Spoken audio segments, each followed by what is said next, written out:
Es que vais a tener la oportunidad de poder hablar con ellos en cuanto terminen sus intervenciones. Como digo, lo normal es tener 3 ponentes por tarde, pero esta tarde vamos a tener 4 y enseguida os desvelo por qué. Esta tarde hablamos con profesionales disruptivos y vais a ver que es realmente así lo que cada uno hace. O sea, son profesionales los que nos acompañan esta tarde con unas líneas de trabajo muy particulares, siendo como son grandes expertos en lo suyo, se han atrevido a innovar, se han atrevido a hacer cosas distintas y vienen a contárnoslo. Y bueno, yo no voy a ocupar mucho más espacio, os voy a dejar con el primero de la tarde, que va a ser José Blas García. Él es maestro, ha sido maestro durante muchos años, además ha sido mi maestro en el colegio. Me dio clase de matemáticas, yo lo contaba, me dio clase de matemáticas y de teatro, por ejemplo, o nos organizaba para cantar villancicos. O sea, era de esos profesores que te hacía que tuvieses ganas de ir a aprender, y esta tarde nos va a acompañar aquí y nos va a contar pues cómo ha conseguido él ser un profesional disruptivo en el mundo de la educación. Adelante.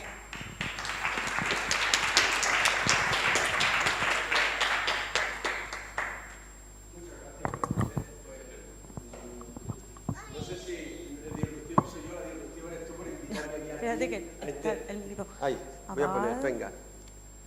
¿Ahora? Hola, disruptiva, ¿eres tú? Por invitarme a este evento. A alguien que igual no encaja en el perfil. Yo no sé si disruptivo se nace o se hace, ¿no? Y ese es un poco, fue mi primer planteamiento. Mirad, yo cuando nací decía mi madre que era muy dócil, por lo tanto no era nada disruptivo, ¿verdad?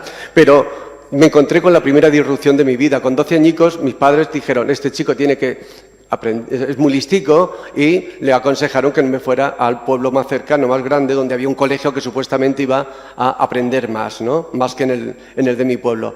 Pero entonces eso ya supuso una disrupción vital. Me fui con 12 años a buscarme la vida, literal, a Hellín, que era el lugar donde yo fui. En esa situación aprendí a tener que observar mucho, y al observar es cuando me di cuenta de que era necesario tener esa observación para poder cambiar cosas. La situación, yo tenía que enfrentarme a un montón de situaciones nuevas y la única forma que tenía era observando. Primera cualidad de un profesor disruptivo seguramente será la de ser capaz de observar el contexto donde se mueve para poder modificarlo, poder hacer algo con ello, ¿verdad? Enseguida, esta situación pues se tornó en el que en muy pocos... algo parecido me pasó también cuando ya me fui a estudiar magisterio. Yo me fui a estudiar magisterio, y también cuando uno está en la escuela de magisterio eres muy dócil, ¿no? Y cuando sales de allí, mi primer enfrentamiento fue con la escuela rural en Caravaca. Claro, cuando llegué a la escuela rural en Caravaca, aquello era el contexto totalmente diferente a lo que yo había podido estar viendo dentro de la escuela de magisterio. Fue la primera disrupción profesional que tuve que hacer.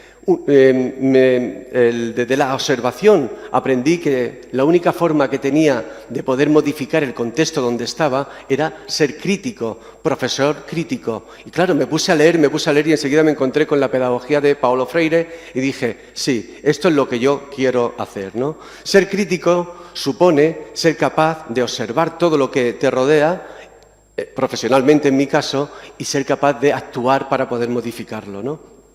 Bueno, pues ya cuando llegué, una tercera cuestión que aprendí como profesor disruptivo cuando llegué al campo de Caravaca es que la disrupción no se puede hacer sola. Me encontré con un montón de profesores que me acompañaron en esa idea disruptiva, nos acompañamos mutuamente, ¿no?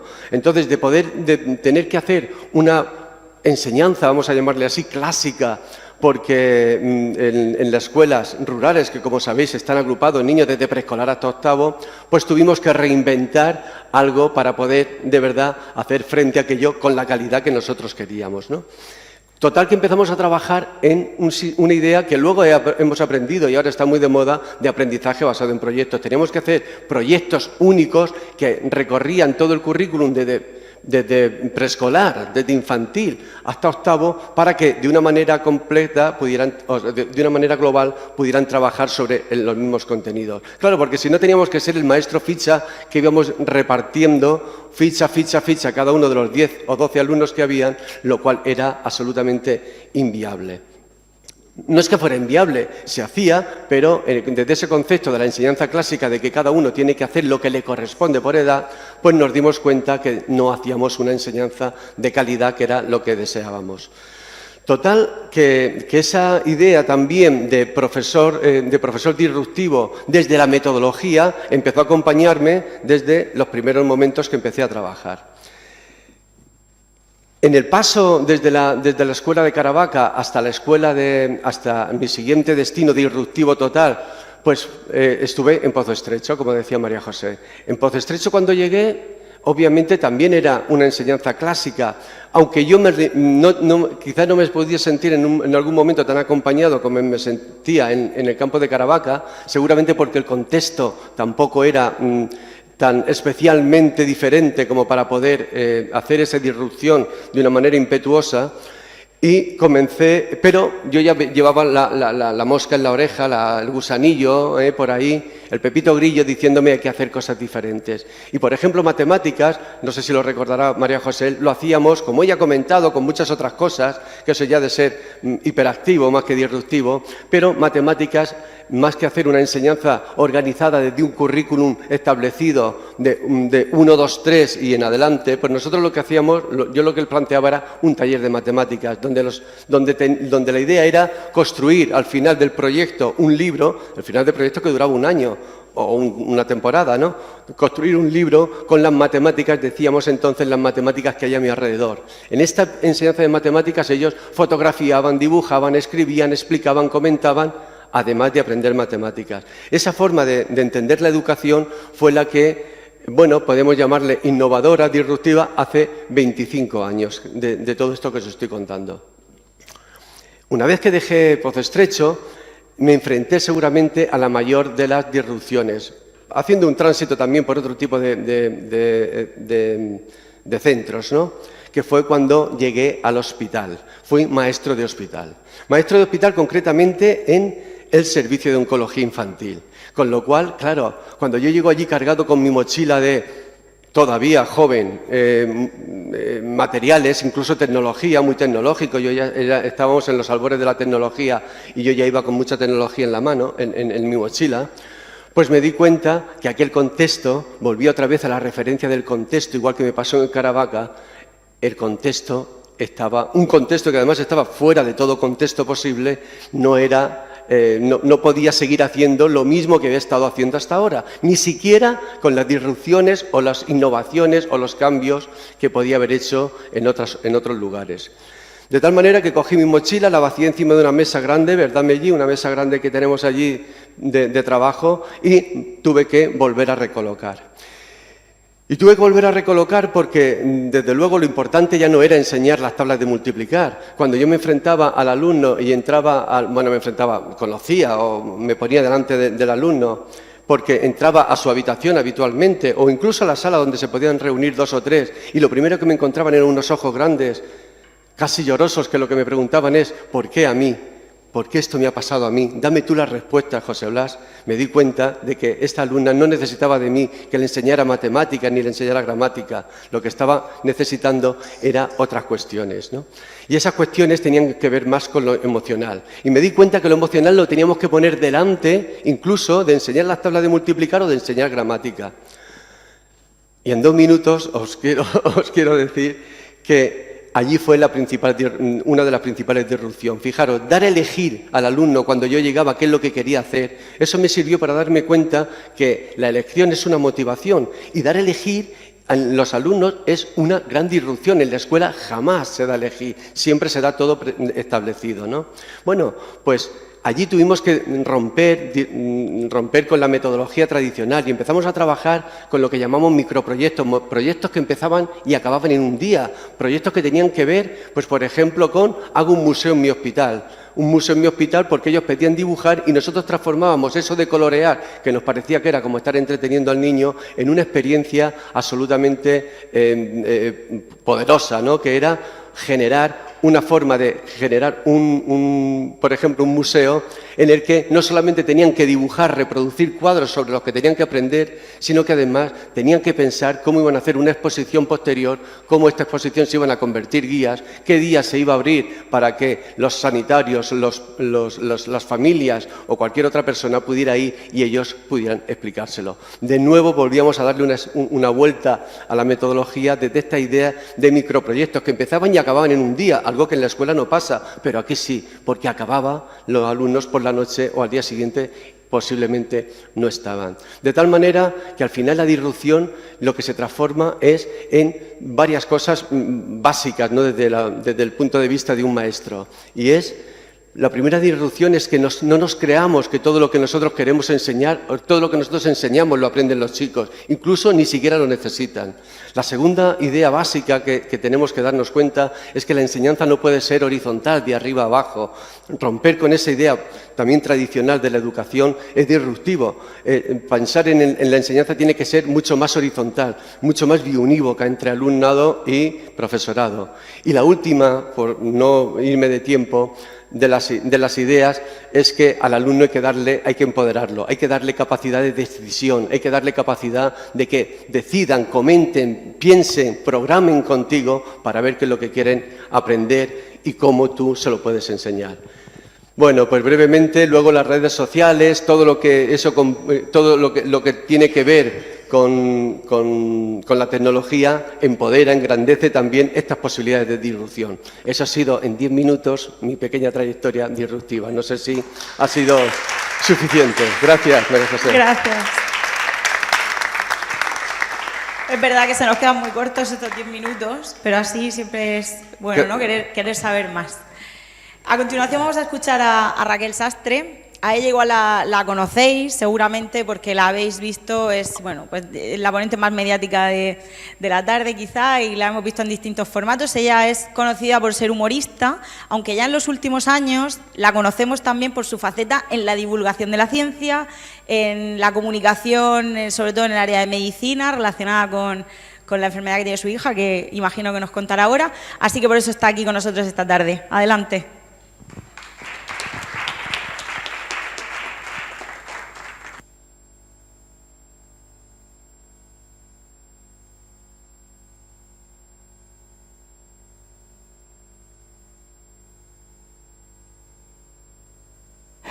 Ay, es que siempre se me olvida. Ojalá mi hija pequeña, que tiene un trastorno genético, entre otras cosas la hiperactividad, ojalá tuviese un botón de apagado. Como el hijo de mi amiga que está en coma. Bueno, me gustan estos chistes porque estáis los que os estáis riendo, agachando la cabeza, tapando en plan de madre mía, ¿cómo podéis hacer ese chiste? Y los que os quedáis mirando diciendo no tiene ni puñetera gracia. Me gusta mucho la divulgación científica. ¿Por qué empecé a hacer divulgación científica? Por dos motivos. Uno, porque era la única forma de que mi querido novio neonatólogo obsesionado con contarme cada uno de los artículos que lee se callase, porque era la única forma de que me quisiera escuchar entonces, hablando de ciencia. Y dos, porque cuando hago chistes de esto y la gente me quiere matar, saco la ciencia, ¿vale? La ciencia dice, y está, vamos, hay un mogollón de estudios científicos que dicen que las personas que se ríen con el humor negro, ¿vale?, tienen un CI mucho más alto que el resto de personas, además tienen personalidades que no son agresivas y son muy estables emocionalmente. Y se ha visto que los que no se ríen pero tampoco se enfadan, no están mal, ¿vale? Y los que se enfadan tienen al menos una de estas tres cosas o una combinación de ambas, que suele ser un CI bajo o personalidades agresivas o están en un momento inestable, ¿vale? O sea, yo me acuerdo que una de las pocas veces que me ha amenazado de muerte en Murcia por un chiste, de las 25 o 30 veces, fue recién, bueno, pasó una cosa en Murcia, ¿vale? Pasó una cosa muy mala, muy grave, todo el mundo llorando y yo hice un chiste. Dije, cariño, hazme un Real Murcia. Y me dice mi chico, ¿eso qué es? Digo, tú ve descendiendo que ya te digo dónde bajas. Me amenazó de muerte mi tío. Bueno, total, que cuando uno está inestable emocionalmente puede sacar ese odio. ¿Por qué cuento esto? Pues porque estamos hablando de profesiones disruptivas y hacer humor hoy en día no es que sea disruptivo, pero hacer humor negro y hacerlo en público sin preocuparte mucho de si el público que hay delante le va a gustar el humor negro o no, os advierto que eso es muy disruptivo y además muy peligroso, ¿vale? De hecho, yo tengo varias premisas, ¿vale? Para que esto sea una profesión disruptiva y no sea una cómica que se dedica a usar el humor para atacar. Por ejemplo, yo hago humor con todo, y cuando digo con todo es con todo.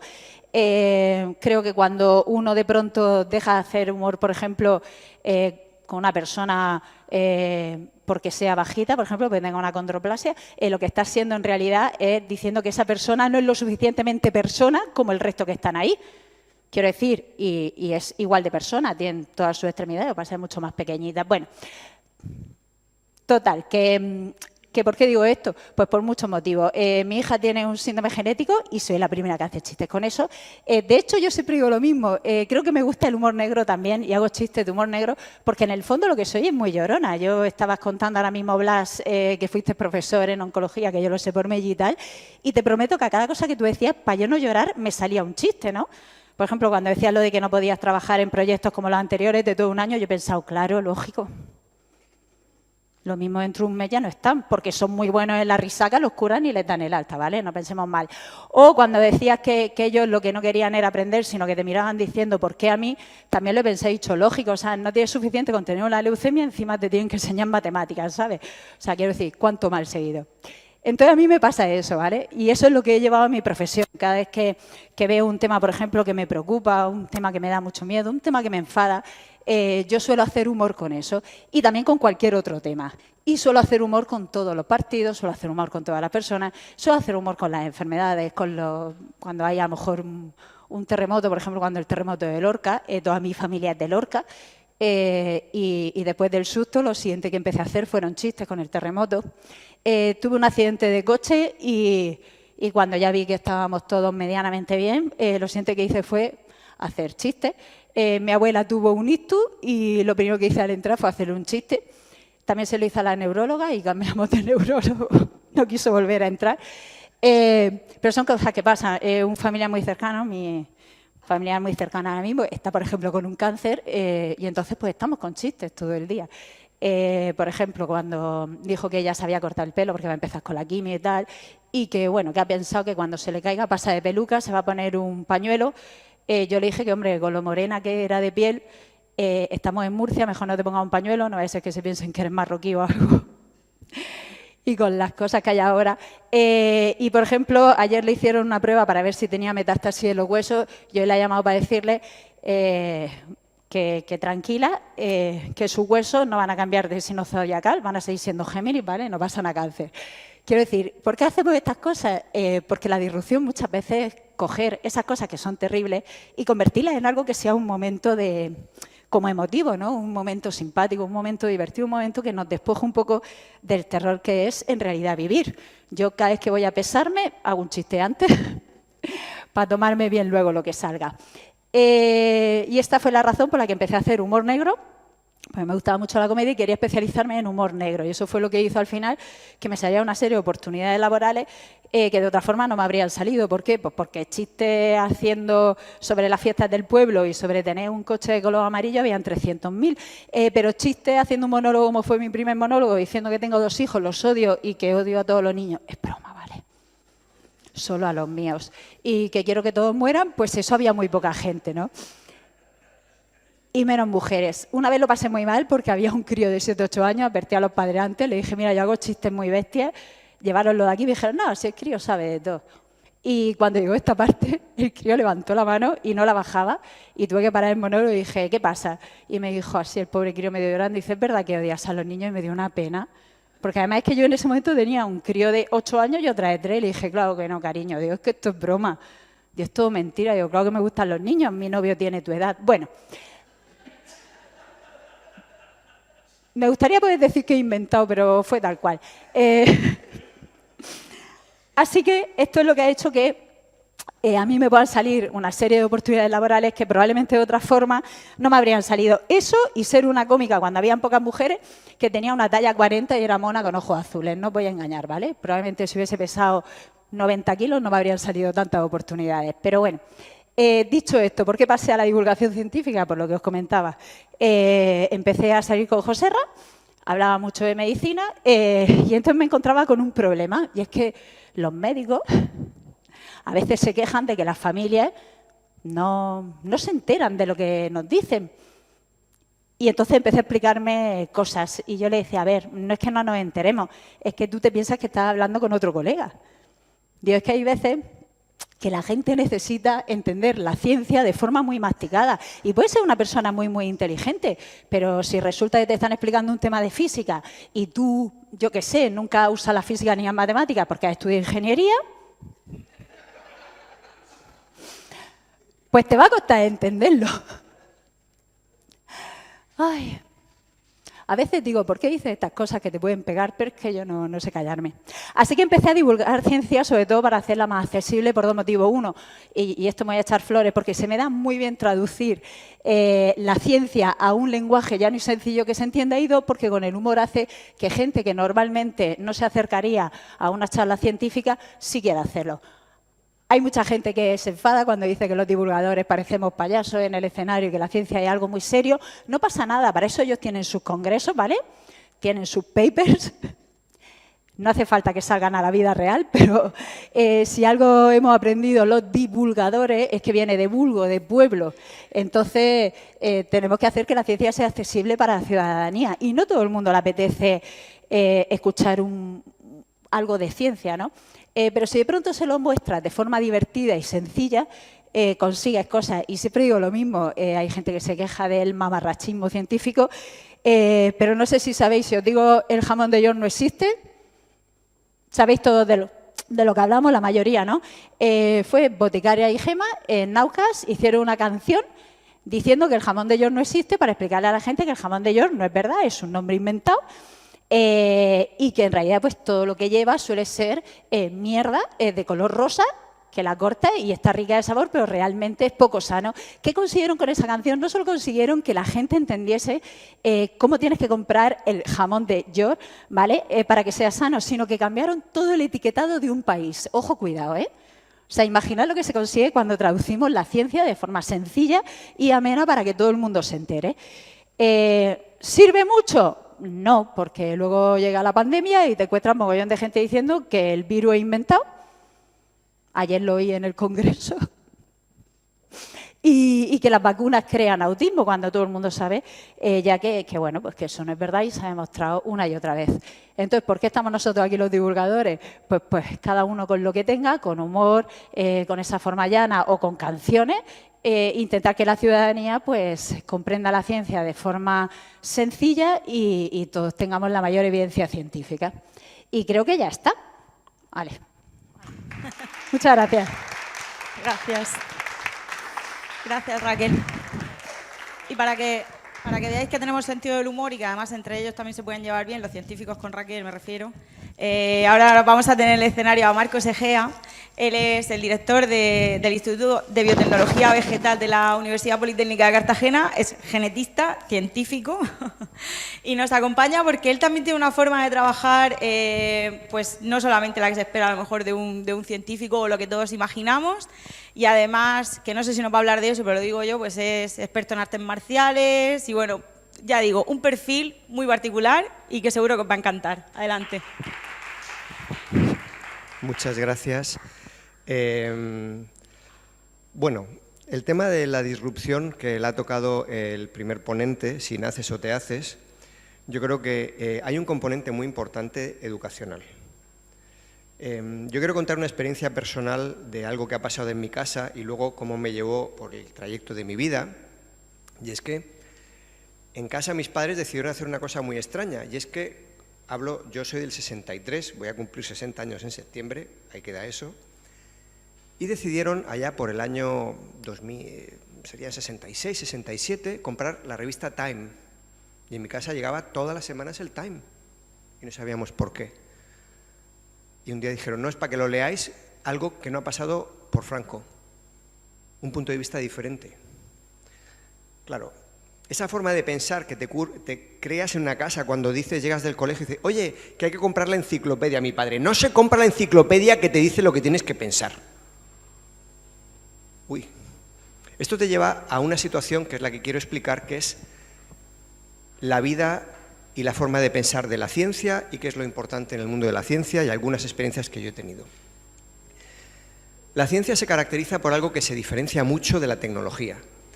Y es que si tú me preguntáis qué diferencia al científico de otras personas, es la tolerancia a la incertidumbre. Tú te enfrentas a un problema que primero muchas veces ni siquiera sabes cuál es y se va definiendo con los años, y segundo, no sabes a dónde va a llegar esa solución si es que la encuentras. Y España es un país en el cual tenemos una cultura muy concreta, y yo realmente me di cuenta de que todo había cambiado y fue un golpe de darme cuenta de precisamente de, uy, qué sitio más diferente cuando yo me fui a vivir a Israel a hacer la tesis doctoral. Allí, ¿qué pasó? Que cuando llegué todavía no tenía dinero, no había becas, y no se me ocurrió otra cosa que montar con un íntimo amigo un club de taekwondo. España sabéis que es muy fuerte en taekwondo, a mí no se me daba nada mal y montamos un club. Y allí aparece un chaval que tenía 13 años, entonces me parecía muy joven, pero hoy pues creo que tiene 49, es 10 años menor que yo, y me dijeron que era el rey de los videojuegos. Y yo pregunté, entonces tú ¿te sabes los videojuegos? Que entonces eran en discos floppy de 5. Y llega uno, típico chaval israelita, que tiene una forma muy distinta de hablar y me dice así en hebreo, ¿tú eres tonto? Es que este sabe el código fuente del juego. No es que se sepa pasar las diferentes pantallas, se sabe el código fuente. Eso es ser el puto amo. Es decir, es una forma totalmente diferente de acercarse a cómo se hacen las cosas. Y yo me encontré de pronto en una cultura que está basada en que no te dicen lo que tienes que pensar, porque no existe el dogma de la Iglesia. Y eso te pone en una posición que es la que es necesaria para la investigación, en la cual tú estás en escala de grises y tienes que leer mucho, pensar mucho, sacar tus propias conclusiones y dejar que sea el trabajo y la investigación la que te diga lo que está ocurriendo. ¿Y eso a qué te lleva? Te lleva a que continuamente te das cuenta de que estás equivocado. Es una humillación continua. Empiezas en aquella dirección y dices, oye, no, es que no es eso. Y años y años y años de trabajo, de pronto te das cuenta que no han valido para nada. Para ti. Pero han valido para la comunidad científica. Porque la comunidad científica vamos avanzando en la oscuridad, en un sitio en el cual tú realmente no sabes hacia dónde vas, y entre todos se van encontrando cosas.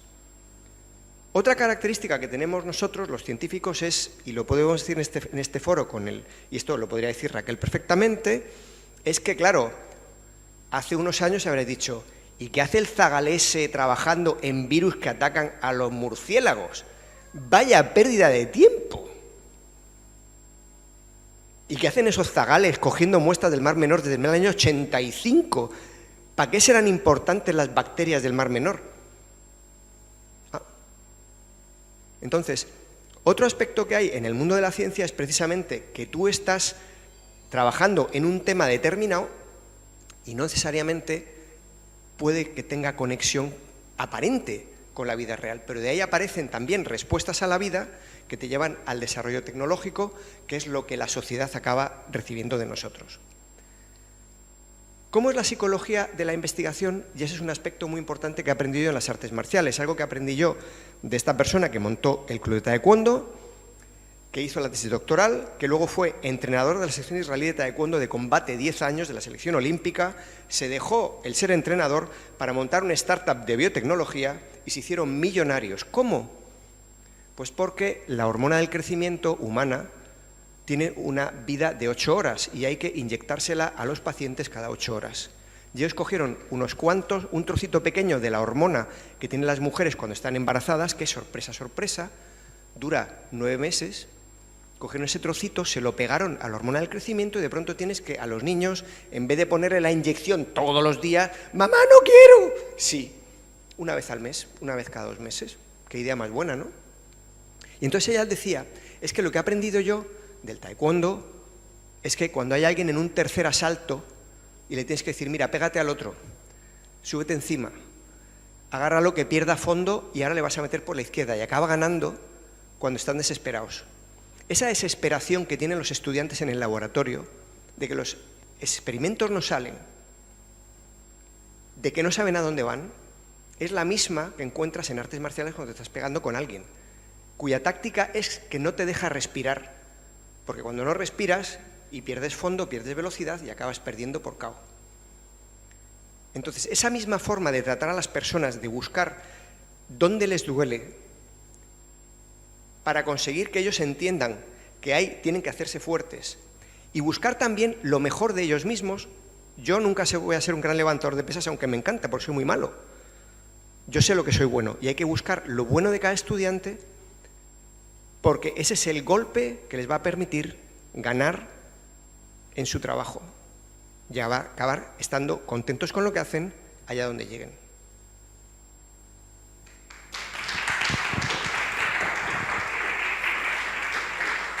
Muy bien, gracias. Y como decía, esta tarde tenemos a una ponente extra. Lo habitual es terminar con 3 y empezar el turno de preguntas, pero hablando con Marcos, me dice, pues sabes que justo ese día tengo aquí a una invitada que viene desde Israel, y yo le dije, bueno, pues que te acompañe.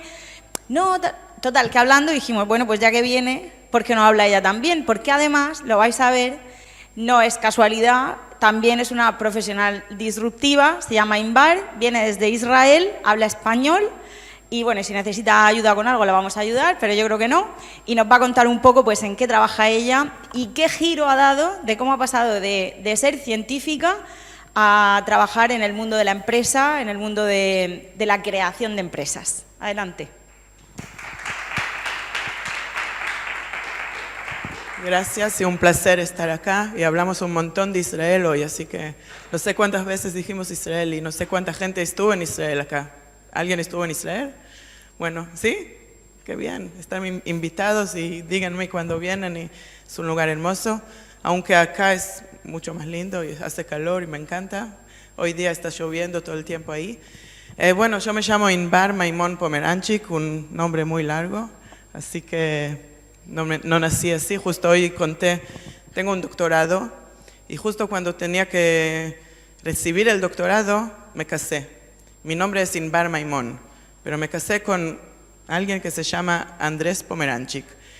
Y piensan, doctor Pomeranchik, es uno bajito, con panza, con anteojos. No quise ser doctor Pomeranchik, me quedé doctor Maimon Pomeranchik, así que esto soy yo.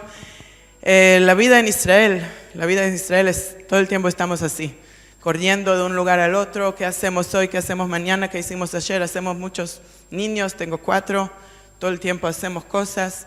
Tengo 4 niños, tengo 4 compañías que hoy día están grandes, interesantes, y disruption, ¿cómo se dice? Destruir, sí, eso. ¿Y qué hacemos? Cambiamos el mundo, tenemos que salvar el mundo, y es exactamente lo que ustedes están haciendo y están contando. Cómo de la ciencia pasamos a la tecnología, y cómo de la ciencia que pasamos a la tecnología salvamos el mundo. Tenemos que salvar el mundo. ¿Qué está pasando hoy? Hace calor cuando tiene que ser frío, cae lluvia cuando tiene... Mi mamá es de Argentina, si alguien está pensando de dónde tengo la lluvia. Cae lluvia cuando tenemos que tener calor, tenemos fuego donde no hay lugar para crear los animales, hay mucha gente y no hay bastante comida, no hay comida para los animales. ¿Qué hacemos para salvar el mundo? Porque el mundo se va mal. Pero hay tecnologías, pero antes hay ciencia. ¿Cómo se lleva la ciencia? Se hace de la ciencia tecnología. Se explica bien porque nadie lo entiende. Cuando hablas con un profesor muy inteligente y te trata de explicar qué está haciendo y por qué lo está haciendo y cómo puede hacer de esta ciencia algo muy grande, no entiendes nada. Yo soy una profesora y tampoco entiendo todo, porque es muy difícil entender cómo de un laboratorio que haces cositas chiquitas puede cambiar el mundo y hacer cosas buenas. ¿Y cómo lo hacemos? traducimos la ciencia a la tecnología, traducimos la tecnología al mundo. ¿Y qué estamos haciendo? Y lo voy a hacer muy cortito porque no puedo hablar ahora un montón de cómo hacemos y cómo salvamos el mundo y cómo tenemos cada uno de nosotros cambiar un poco de nuestra vida para hacer el mundo mejor. Por ejemplo, una de nuestras compañías tiene cambian antibiótica. Hoy día estamos... Un profesor, mira cuántas palabras para decir algo muy cortito. Gracias. Reemplazamos antibiótica. Hoy día, en los animales, yo trabajo mucho con agricultura, no con la gente está bien, sabemos qué hacer, pero comemos los animales, trabajamos con los animales, usamos los animales en muchas cosas, pero ¿qué hacemos? Hoy día cuando vamos y creamos pollos o vacas, la primera cosa que se hace, se da antibiótica. Están enfermas, no están enfermas, algo está pasando, puede ser que haya una bacteria chiquita, damos antibiótica. ¿Y qué pasa cuando damos antibiótica? Solo que ustedes sepan, 70% de las enfermedades de los seres humanos vienen de los animales. Y conocen muy bien el COVID y qué ha pasado ahí, que es un virus, pero vino de los animales. Y lo mismo viene con las bacterias. Y no se puede seguir así. En 2050, si vamos a seguir así, la antibiótica no va a funcionar más. ¿Y saben qué ha pasado hace 100 años cuando no había antibiótica? La gente, bueno, hay niñitos, pero la gente podía morirse de un scratch, de un dolor de panza, de un insecto que te mordió. Pero ahora tenemos la antibiótica y todos usan más y más y más antibiótica. ¿Y qué pasa cuando se usa mucha antibiótica? Las bacterias se ponen fuertes y la antibiótica no anda. Y tenemos una bacteria que es muy mala y comemos el animal con la bacteria. Y ahora nosotros tenemos la bacteria que es muy mala. Así que una de nuestras compañías tiene una tecnología que puede reemplazar la antibiótica. Hay otra cosa que se llama bacteriofage, es una palabra muy grande, pero nosotros sabemos hoy día usar otra cosa que no es antibiótica para los animales.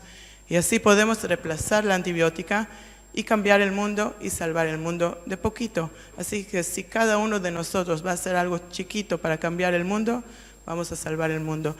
Y así digo a cada uno de mis niños, tenés que hacer una cosa mejor para el mundo con los animales, con las plantas, no usar mucha basura, solo pensar cada día un poco más cómo hacemos este mundo mejor, mejorarlo, así que tendremos nosotros y nuestros niños y los niños de ellos muchos años acá y todos juntos lo podemos lograr. Ya está, gracias. Muy bien, muchas gracias. Pues ahora os voy a pedir que me acompañéis aquí para el turno de preguntas. El debate vamos a sentarnos aquí, a ponernos todos aquí para que el público pueda hacer las preguntas que quiera. Bueno, preguntas, aportaciones, lo que queráis. Nos falta una silla, ¿puede ser? ¿Tenemos? Quedamos de pie, sí. ¿Eh? ¿Te quedas de pie? Bueno, como que de todas formas está también esa... Bueno, como que...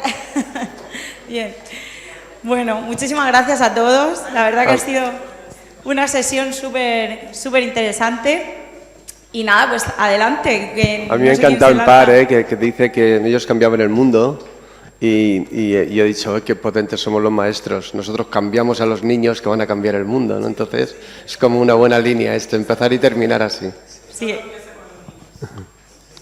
Todo empieza con los niños, dicen, vale. Bien, pues adelante, no sé si alguien quiere empezar, tenéis preguntas. ¿Quién? Ah, por allí, vamos allá. Hola. Bueno, la verdad que tendría para preguntaros a todos, pero voy a empezar por José, justo por lo que acabas de decir, porque yo creo que es así, que los maestros...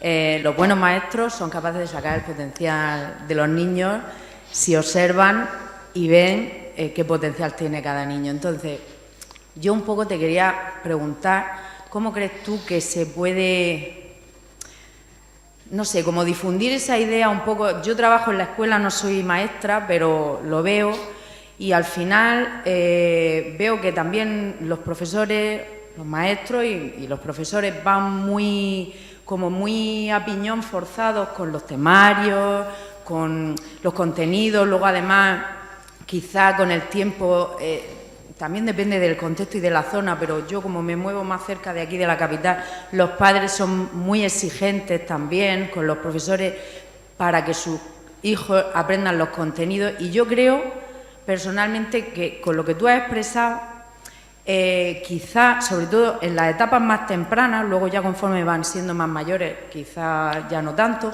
pero quizás lo interesante sería, más que, aunque sí aprendan unas bases y una, no sé, la lectura, la escritura, un poco las matemáticas básicas, pero esa creatividad que los niños la tienen mucho más acentuada que los adultos, ¿cómo podría, no sé, convencer a las instituciones un poco de relajar el tema currículum un poquillo y despertar la curiosidad y un poco las ganas de hacer cosas en los niños y que luego eso se trasladara, que luego cada uno coja su camino?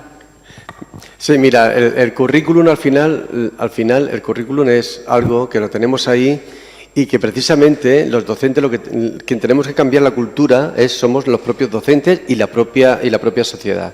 Porque el currículum es algo con el que nosotros podemos jugar. El currículum es algo estático. No dice en ningún sitio que sea algo estático y absolutamente encasillado. Tú lo puedes organizar de otra manera, ¿no?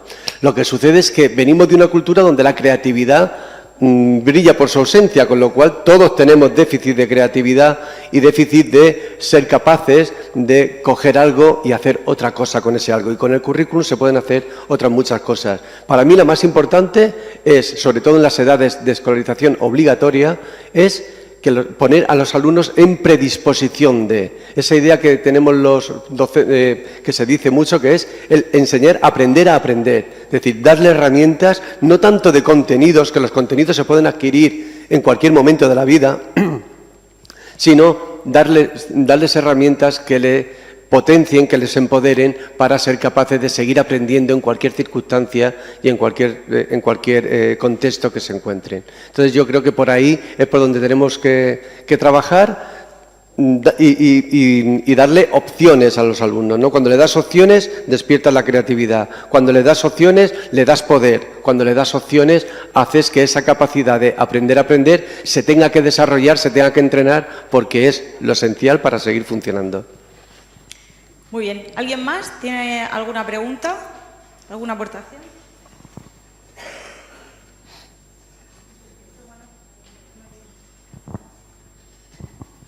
Sí, buenas tardes y enhorabuena a los 4 que habéis disertado esta tarde sobre disrupción. Yo, creo que más o menos el tema de la educación, como habéis dicho, es evidente que es fundamental y para todo este tema, ¿no? Pero yo, más que nada, era preguntaros un poco vuestra opinión, que os habéis movido en ambientes disruptivos.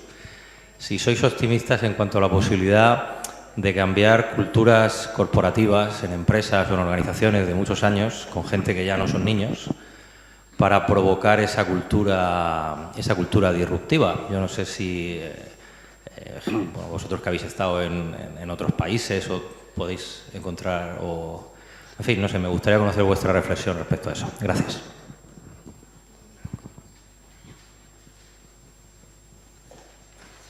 A ver, yo voy a tirar del libro de genética. Y es, si tú quieres formar el Fútbol Club Barcelona, contrata a 22 jugadores cojonudos. Entonces, yo creo que hay, dentro de lo que es el mundo de la administración pública, de las empresas y tal, yo creo que el ADN de cada una tiene una serie de características que las convierten en o extremadamente disruptivas o digamos, personas que es lo que le llamo yo guardianes de la norma, que serían lo contrario. Entonces, difícil va a ser disruptivo en un despacho de notarios, como ejemplo negativo. Sin embargo, te vas a una empresa que se quiera formar de cero en un campo emergente y probablemente la gente que quiera hacer eso, ya, digamos, que se hayan, el concepto de que dice en la huerta de Dios, los que se juntan. Se habrán juntado personas que por sí tienen una personalidad acorde con eso que quieren llevar a cabo, ¿vale? Entonces, yo creo que sí que es cierto que si tienes ejemplos a tu alrededor que mirar, que ver, eso yo creo que es muy importante, y yo creo que sí que tenemos que, es una parte importante nuestra de la sociedad y de hecho de los investigadores y tal, el ir mostrando los ejemplos que hay de trabajo disruptivo para que la gente vea que eso funciona, y también los que no han funcionado. Porque parte de ser disruptivo es que te caes al suelo continuamente, ¿vale? Entonces yo creo que se puede, que es una mezcla. Primero mostrarlo, y luego también se puede decir que yo creo que el crear entornos donde el pensamiento fuera de la caja, que se dice, funciona, eso es importante. Ahora, yo en ese sentido, yo no creo que las administraciones públicas en España, casi ninguna sea capaz de hacer eso, ¿vale? Es lo que yo creo. Sí, yo todo lo paso por el tamiz de la educación, ¿no? Y en la escuela también se puede enseñar esa cultura. Y solamente enseñando esa cultura en la escuela es posible que luego crezca a las empresas y a la sociedad. Cuando tú quieres enseñar las partes de una flor, no sé, una cosa simple, ¿no?, para un niño, tú puedes trabajar cuáles son las partes de la flor y hacerlo en plan declarativo, o plantearle una cuestión que sea absolutamente contraria. ¿Qué pasaría si no tuvieran pistilos? Fíjate, el cambio de pregunta, el cambio de enfoque que le das, le vas creando una cultura, le vas transformando su cerebro para que al final ese planteamiento fuera de la caja esté permanentemente en su forma de ser, ¿no? Y eso luego lo traslada a su campo laboral, a su campo familiar, a resolver los problemas con los que se encuentra. Fíjate, yo voy a contestar de forma diferente, ya que estamos hablando de disrupción y demás. Como criminóloga, que soy de formación micro. No, es que lo llevas abajo.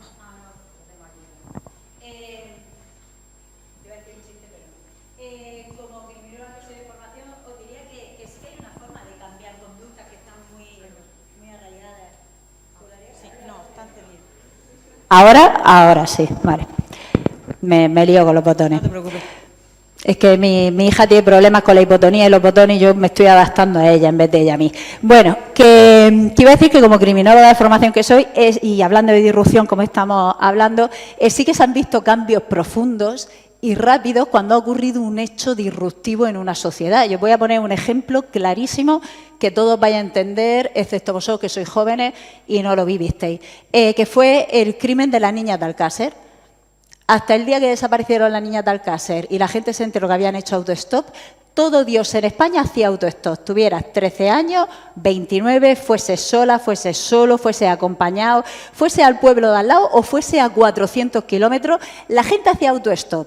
Y la gente cogía autoestopistas. A raíz del crimen de Alcácer, el autostop desapareció de España. Sin necesidad de que nadie dijese que era peligroso, sin necesidad de que se hiciesen campañas de prevención, ni nada. O sea, fue un hecho disruptivo que hizo que cambiase toda la sociedad. Así que a tu pregunta de si se podían cambiar empresas muy arraigadas o cosas que están muy establecidas, con hechos disruptivos creo que sí se puede lograr.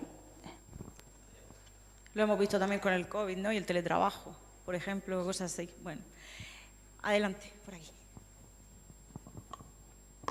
Bueno, a mí me parece, yo quisiera que esta niña que tengo delante, que es muy lista, que preguntara. Porque además, ella sabe, yo sabe algo de su vida, que asume responsabilidades. Y como asume responsabilidades, pues siendo desde niña y le gusta, pues podría preguntar. Y luego ya hablaré. Yo quería hacer una pregunta. ¿Cómo se llama tu hijo? Marcos. Que no me fijo en el nombre, me fijo en lo que ha dicho. A ver, has hablado de Israel, y tú eres de Israel, ¿no? Has hablado de que el dogma de la religión influye en la manera en la que pensamos, pero Israel no es un país que formaron los judíos. Y entonces el dogma de la religión debe de tener una gran influencia en la hora de pensar. A ver, también es verdad que los judíos se caracterizan por ser grandes estudiosos, porque, bueno, pero ¿cómo puede ser eso? Eso es un poco contradictorio, ¿no?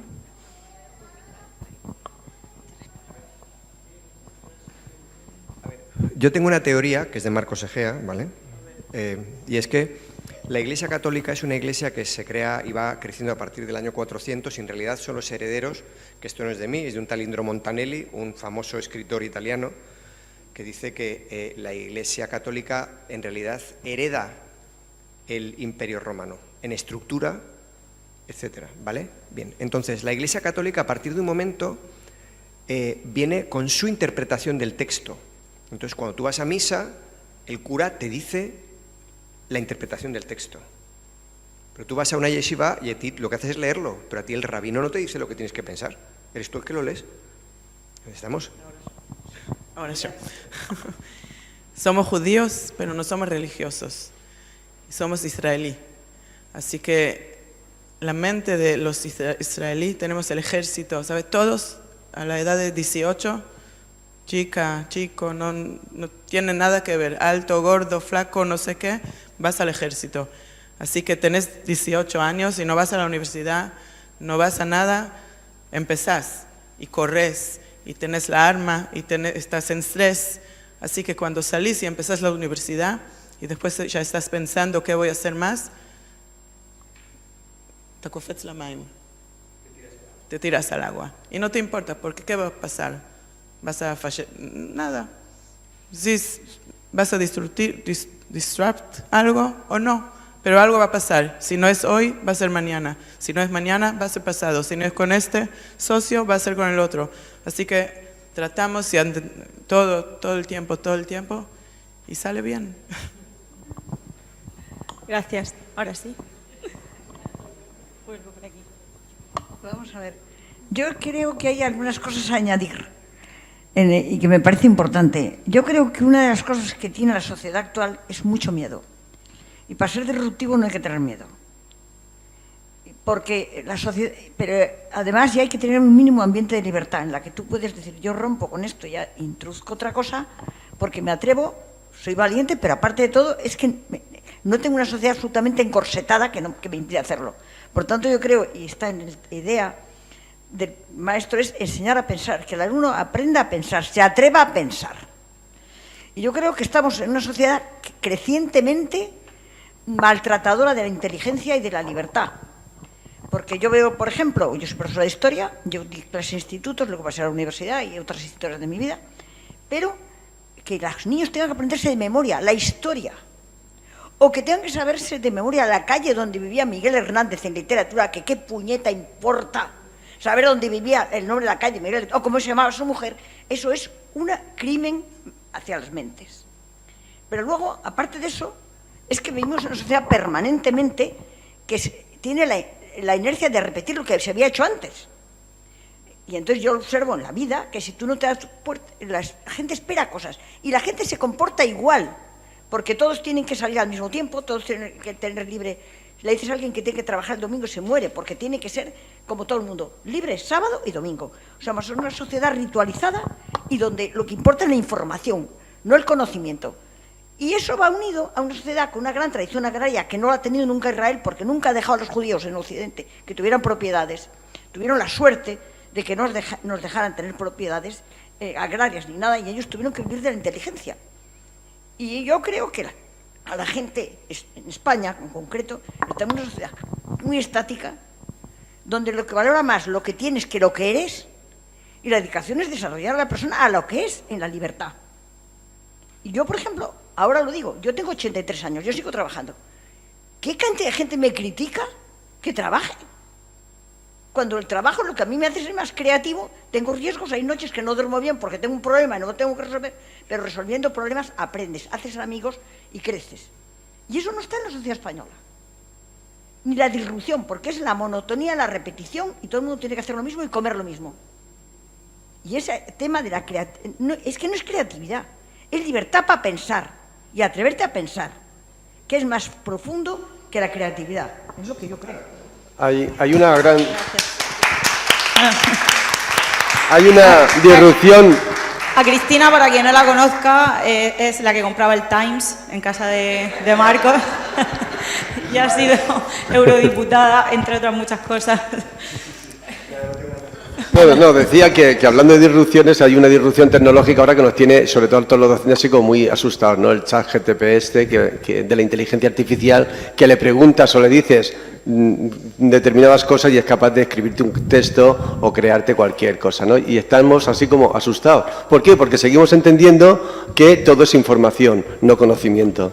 Cuando seamos capaces de darnos cuenta a la sociedad entera que el valor no está en la información sino en el conocimiento, en transformar esa información en conocimiento, pues nos daremos cuenta de que la tecnología solo está a nuestro servicio para poder notar información de manera rápida, eficaz y concreta, pero la única posibilidad de transformarlo en conocimiento somos los humanos. Vale, pues yo voy a venirme arriba, una cosa que no me gusta decir en público, pero voy a decir, porque cuando lo digo parece que soy afín a Vox, pero ni mucho menos. Pero, por ejemplo, yo estoy muy en contra de limitar la ficción y de darle a los críos las cosas masticadas y que todo es maravilloso. Por ejemplo, ¿por qué han quitado Peter Pan del catálogo? Porque da una mala imagen de cómo son los indios americanos nativos. Estamos haciendo a críos que no están aprendiendo a contextualizar. Y estamos haciendo a padres que son unos vagos que, como bien decías tú, exigen a los profesores que enseñen a su hijo, exigen a los creativos que no le den nada malo a su hijo para visionar, y así ellos no tienen que emplear tiempo y esfuerzo en explicarle a sus hijos a contextualizar. Pero yo siempre digo lo mismo, igual como cuando vemos una película de Superman con un niño pequeño, le decimos al niño o a la niña, mira, esto no vuela de verdad, ¿vale?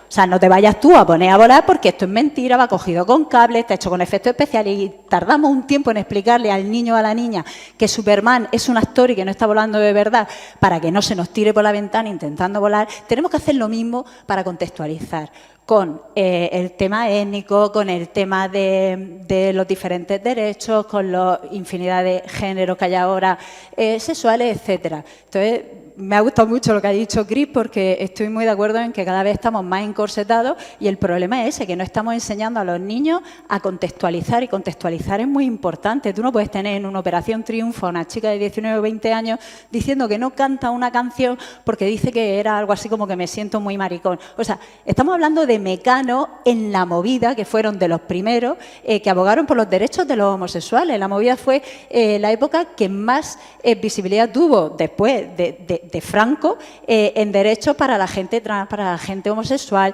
etcétera. Entonces, si ahora tú no vas a contextualizar esa canción en ese momento y en esa época y dices que no la cantas y la estás quitando del catálogo de un programa, lo que estamos haciendo es no enseñar a pensar a los jóvenes, y es una pena. O sea, yo lo digo de verdad, hay que enseñar a contextualizar, y eso es una labor que, gracias a Dios, veo que los profesores que conozco siguen haciéndola y no limitan. Y a los que sois padres y a los que seréis, os recomiendo que no limitéis lo que vean vuestros hijos, siempre que sea acorde a su edad, pero sí que contextualicéis mucho y le enseñéis a diferenciar lo que es realidad de ficción y por qué algo está mal en la ficción, está mal en la vida real, ¿vale? Entonces, lo único que quería decir como creativa. Muy bien.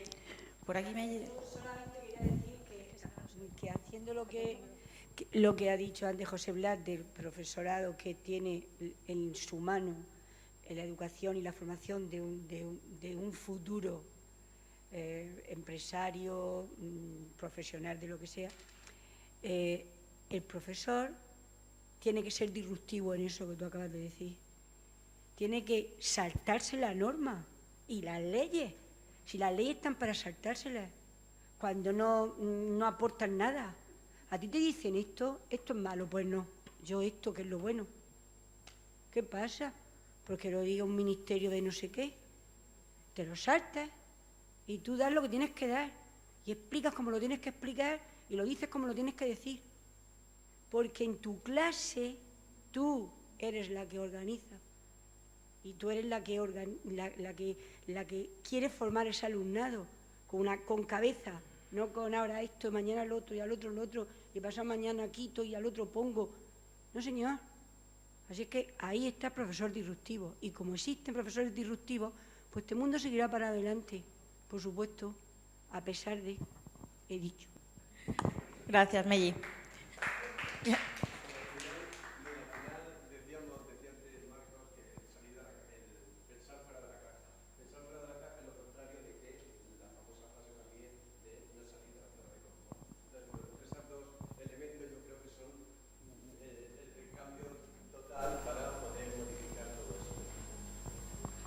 ¿Alguien más tiene alguna pregunta, aportación? Sí. Vamos allá.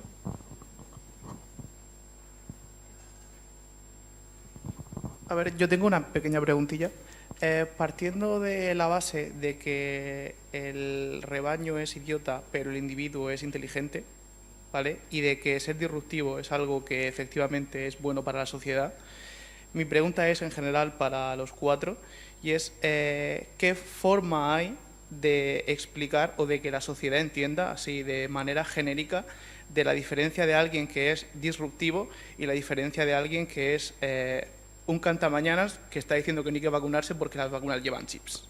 Entonces, no de cara a un individuo, sino de cara a la sociedad, ¿cómo hacemos para diferenciar eso?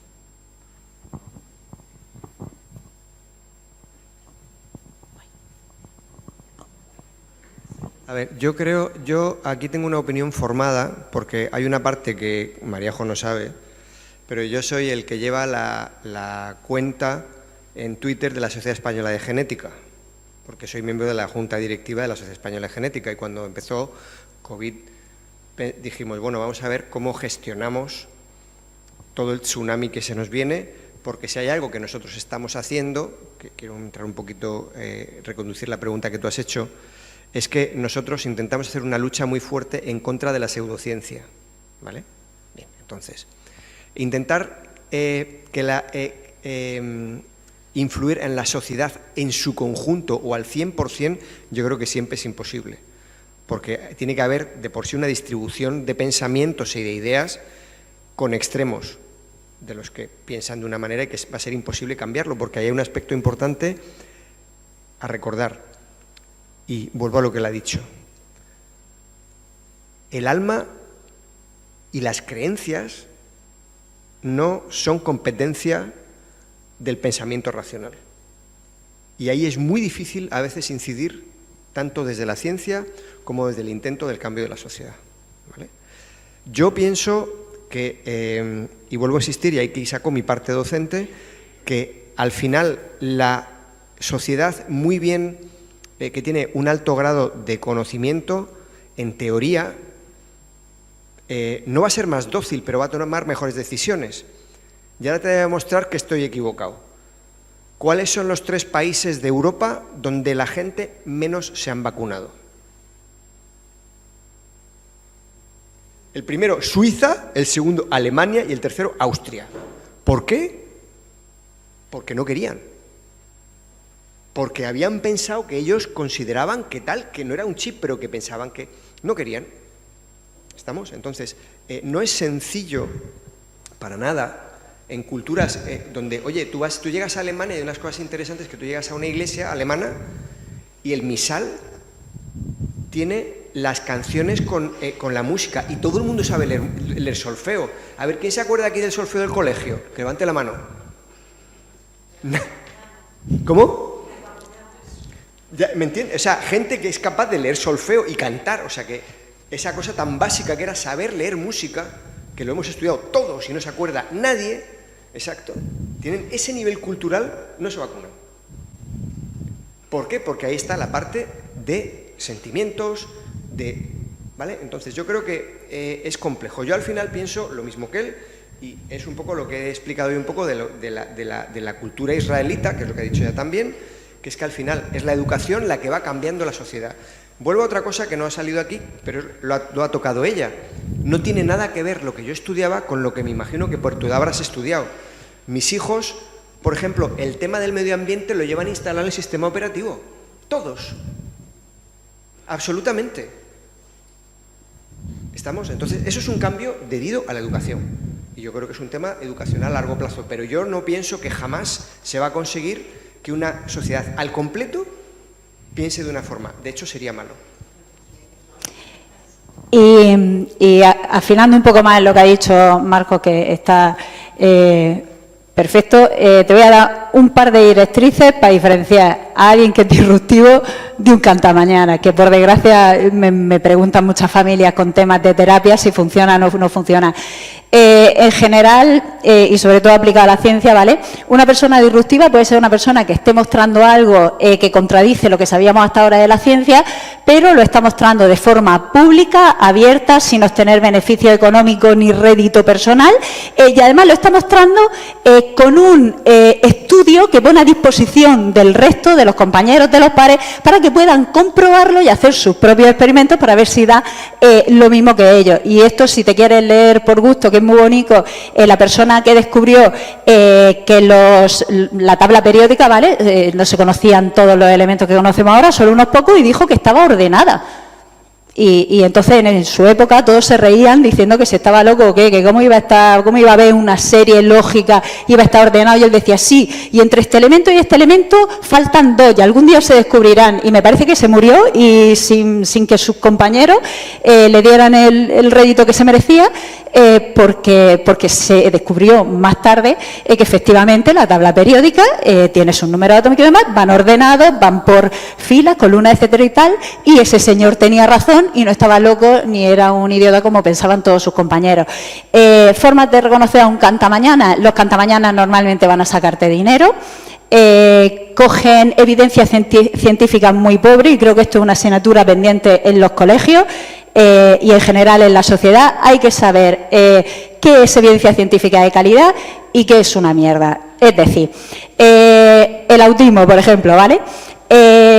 Cogemos, es que resulta que este artículo le dieron esta cosa, ¿vale? Imagínate, ¿no? Abanicaron a niños con autismo en un día de calor y resulta que una hora después estaban más tranquilos. Entonces, abanicar cura el autismo. Mira, no. Me da igual que haya un estudio científico que diga eso, ¿no? O es que le dimos tal medicamento y los padres recuerdan que hace 2 años los críos estaban peor, pero ahora, 2 años después que le están dando este medicamento, está mejor. Mira, no nos podemos creer estudios científicos basados en los recuerdos de los padres. Incluso en estudios longitudinales tiene que haber ahí un observador científico que esté valorando que lo que dicen los padres está dentro de una escala objetiva. Terapia centrada en familia, que es algo muy disruptivo ahora, y si hay alguien aquí de atención temprana, que me disculpe con lo que voy a decir, pero es como cuando inventaron los ordenadores. Tú te ibas con tu ordenador a cualquier, no sé, redacción, ¿vale?, de un periódico, y te decían que si estabas loco o qué, que con la máquina de escribir es suficiente, que no hace falta, que para qué quieres tú el ordenador. Eso está pasando ahora mismo con el método con más evidencia científica en atención temprana, que es la terapia centrada en familia en entornos naturales. Es decir, en vez de llevar a los niños al centro a que le hagan terapia, por mucho que ahora hayan introducido también a los padres para que lo vean, es mucho más efectivo que el terapeuta o la terapeuta vaya a casa, vaya al colegio, vaya a taekwondo, si el niño o la niña da taekwondo, y entonces le dé herramientas a los adultos que hay alrededor, incluso también a los menores, para conseguir potenciar, ¿vale?, lo que ese niño tiene. Es decir, por ejemplo, si el niño tiene problemas de hipotonía, mejor que ir a hacer encaje a un centro de atención temprana e ir a su casa y darte cuenta de que al niño le encantan los gusanitos, perdón para los nutricionistas. Y entonces tú, si le das una bolsita de gusanitos, el niño va a hacer la pinza mucho mejor y va a manejar mejor la pinza que si le dices de meter encaje. ¿Por qué? Porque está teniendo un interés. Eso ahora mismo es disruptivo. ¿Por qué? Pues porque el 70 o el 80% de los trabajadores de atención temprana han estudiado en la universidad, llevan 35 años trabajando con los niños en el centro, y bastante que han metido a la familia como para ahora irme yo a la casa, que los padres son idiotas y no saben lo que yo he estudiado en la universidad. ¿Pero por qué sabemos que eso funciona? Porque aparte de que hay un metaanálisis, es decir, que cogen todos los estudios del método centrado en familia y entornos naturales, comprueban que están bien hechos y te ponen los resultados, es que ya directamente tenemos estudios comparativos de grupos poblacionales. Es decir, han cogido a prematuros de los que tienen riesgo de padecer autismo, y a ambos le han dado la terapia en los centros, pero a uno de los grupos le han dado además la terapia centrada en familia. ¿Y qué se descubrió? Pues que en el grupo en el que a los padres les dieron herramientas para potenciar a sus hijos, había un 80% menos de trastorno autismo 18 meses después. Eso es buena ciencia, ¿vale? Y está hecho con escalas objetivas y está hecho por científicos, no por recuerdos pasados, en lo que dicen los padres, o cogiendo cada vez que veáis que el vino es muy bueno y muy saludable, una copica de vino al día. Hombre, si me coges para la muestra a gente que es exalcohólica o son yonkis, que no beben alcohol y me coge a gente pudiente que hace deporte, que tiene una alimentación muy sana y se toma una copica de vino todos los días, tócate las narices, Maribel. Claro que el segundo grupo va a estar más sano, pero eso no es un buen estudio científico.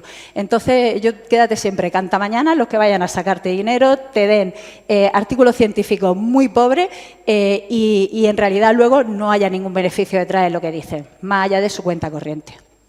Y yo, si me permitís mi aportación en esta respuesta, porque nosotros, como dice Marcos, luchando contra las pseudociencias, bueno, yo formo parte de la Asociación de Divulgación Científica de la región de Murcia y llevamos muchos años con eso y al final una recomendación sencilla, porque evidentemente no todo el mundo puede saber de ciencia, no todo el mundo sabe leer un artículo científico, no todo el mundo habla inglés, que es normalmente el idioma en el que están, pero sí que por lo menos nosotros recomendamos que exista un pensamiento crítico. ¿Qué significa esto? Que suena así como muy duro. Que te preguntes, cuando te encuentras con un cantamañanas o con un disruptivo, si eso que te está contando tiene sentido o no, y entonces tú vayas a buscar, porque hoy en día en Internet hay de todo, y entonces, bueno, hay que saber distinguir un poco dónde está la buena información y la que no, pero al final eso se aprende, yo creo que se aprende dónde están las fuentes, dónde podemos ir a consultar, y realmente yo creo que lo principal está en preguntarte tú, primero, o sea, no creerte todo lo que te cuenten, sino pregúntate, ¿esto que me están diciendo tiene un sentido? ¿Será verdad? Pero ya sea un científico, sea quien sea, yo animo a todo el mundo a que no se crea lo que le cuentan de primeras, que seamos capaces de ir a buscar otras opiniones, de ir a buscar otras informaciones en fuentes fiables y crear nuestra propia opinión, que es un poco lo que se está hablando aquí esta tarde. O sea, al final lo importante es que cada uno tenga su propia opinión basada en un conocimiento que primero te ha hecho preguntarte si eso que te están contando es cierto o no. Si de primeras te lo vas a creer de cualquiera, pues es complicado, pero en la sociedad en general y para cualquier persona y bueno, pues para seguir creciendo, yo creo, en general. ¿Alguien más tiene alguna pregunta? ¿Sí? Mira, te voy a decir una cosa.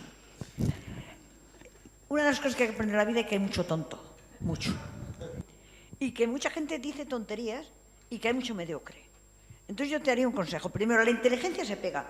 Cuando veas inteligentes, aponte en ellos. Cuando veas tontos, aléjate. No los desprecies. Nunca les desprecies. Pero tú, con la inteligencia, con la gente que corre riesgos. Pero no pierdas la oportunidad. Donde quiera que veas, ponte. Un domingo por la tarde, una por la mañana, un programa de televisión. Siempre porque la inteligencia se pega, repito. Segundo, te enseñan a pensar. Luego, mediocres, el problema de la mediocridad es que es invasiva. Es como una película de la historia interminable, es como una masa negra que se va colando en la sociedad y que lo quieres anular al que destaca. Y entonces la mediocridad es disuasoria. Y trata de disuadir de la creatividad. Trata que tú no pienses demasiado. Cuando la innovación tiene que estar en toda nuestra vida. Y perdonad que sea rollo, pero cuento un tema. En la misma vida, tú haciéndote preguntas o buscando soluciones a los problemas, vas a tener muchísimas soluciones disruptivas. Mira, mi hijo Marcos y yo hemos tenido una discusión que casi nos enganchamos al venir para acá, en el coche. Y voy a seguir con ella, porque creo que tengo razón yo y hay una solución disruptiva. Y te voy a explicar la que es. Resulta que de pronto, como ha crecido tanto la luz de una universidad, ha pasado, por ejemplo, el presupuesto de 4 millones por ejemplo, a 20. Pero es que aquí en la biblioteca sé que se cierra los sábados por la tarde, pero como dijo el director general, y en los domingos, porque ha subido la cuenta de la luz. ¿Tú crees que en la comunidad autónoma, cuando han hecho los presupuestos este año, han introducido algún cambio?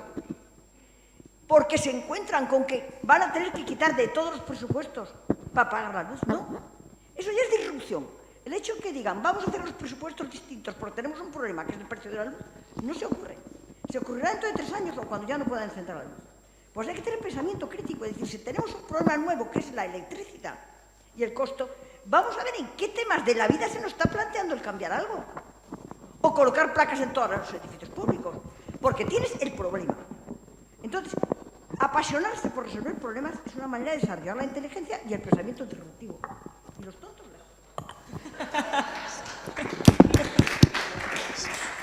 Marcos, ¿quieres poner su opinión con respecto de la luz y el presupuesto?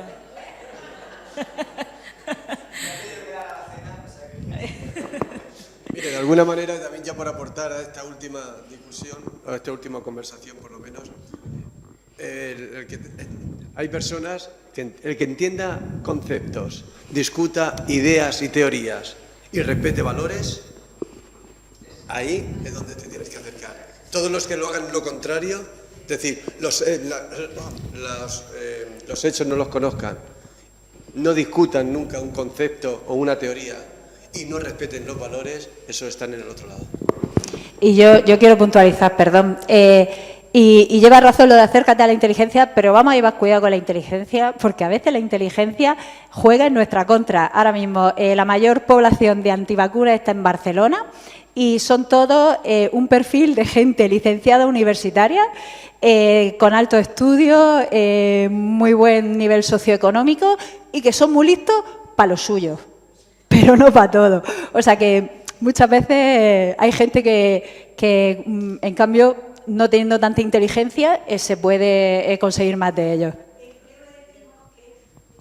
Inteligente para el estudio, pero no para la vida. Para la vida, ¿no? A ver, yo me dirijo a las dos chicas. Pregunta, ¿sois más mujeres disruptivas o profesionales disruptivas?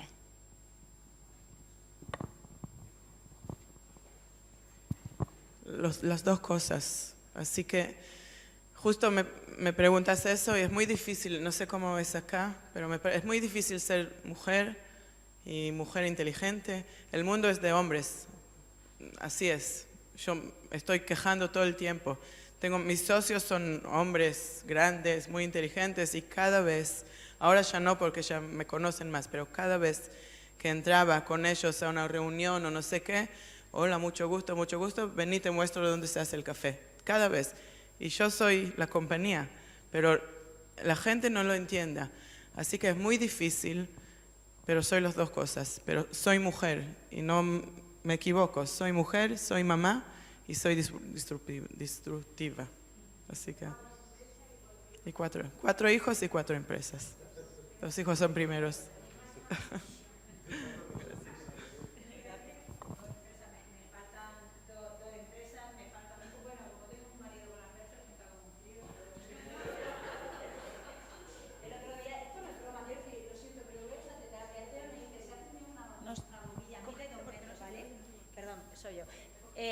Dice, se ha fundido una bombilla y mi marido mide 2 metros, ¿vale? Es una bombilla, el pasillo mide 2 metros, o sea, él casi... vale, que está ya muteado.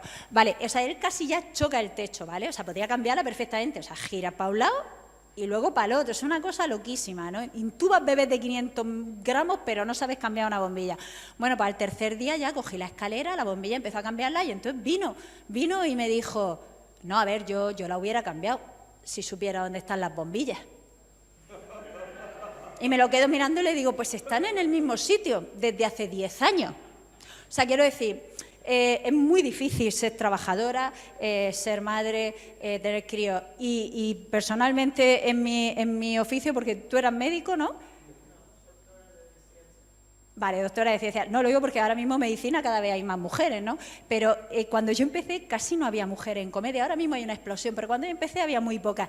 Pero es que peor todavía, no había ni un solo cómico que hiciese humor negro, quitando Luis Álvaro cuando se atrevía. O sea, que yo tuve que romper ahí una doble pared bastante jodida, lo que he tenido que correr algunas veces, entonces, y no es broma, lo digo en serio.